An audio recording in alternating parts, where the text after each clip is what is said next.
Hey guys, this presentation is called Are You Free? It's the same title as Chapter 4 in the textbook. This chapter deals with determinism and free will. What I hope to do with this presentation is illuminate the best view of free will. This topic has been debated in secular as well as religious circles. Others may disagree, but this is my view, and I find it to be logically sound. The four ideas involved in free will are determinism, compatibilism, indeterminism, and libertarianism. Determinism is the thought that everything has a cause, and free will is an illusion. The problem is that there is no responsibility if free will does not exist. This means that even if somebody murders another person, they are not responsible for their actions. D'Holbach was a proponent of this theory, and he believed that Socrates was forced to drink the hemlock poisoning due to his internal constraints. Libertarianism and indeterminism can be put into the same category due to their emphasis on free will.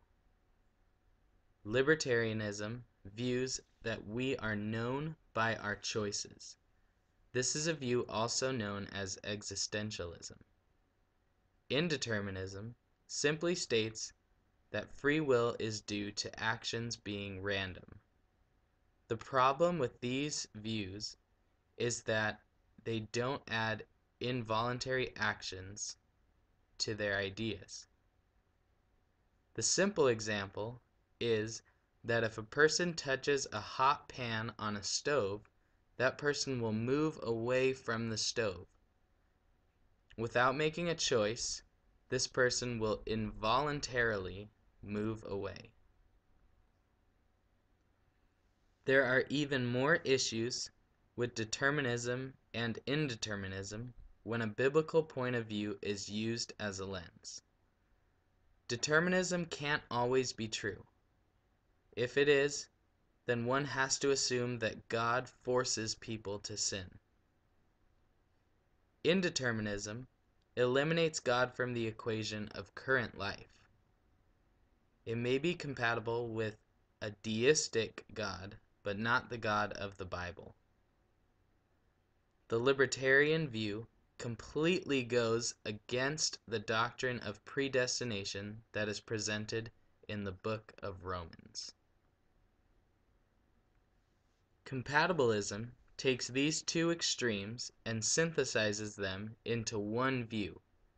It is sometimes called soft determinism.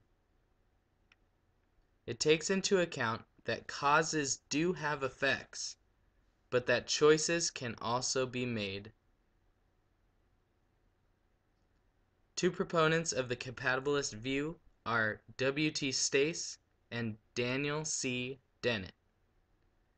As you can see here, there are two examples that show the synthesis of this view.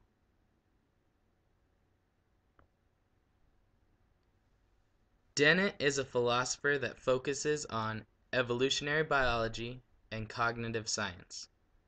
He holds a unique view of the compatibilist theory, which is founded upon natural selection.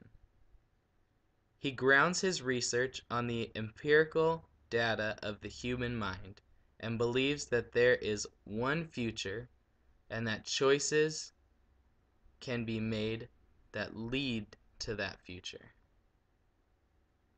Romans 8:29 says, "And we know that all things work together for good to those who love God, to those who are called according to his purpose."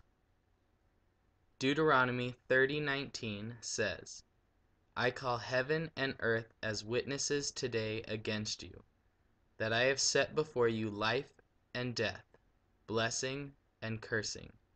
Therefore choose life, that both you and your descendants may live." Created using Powtoon.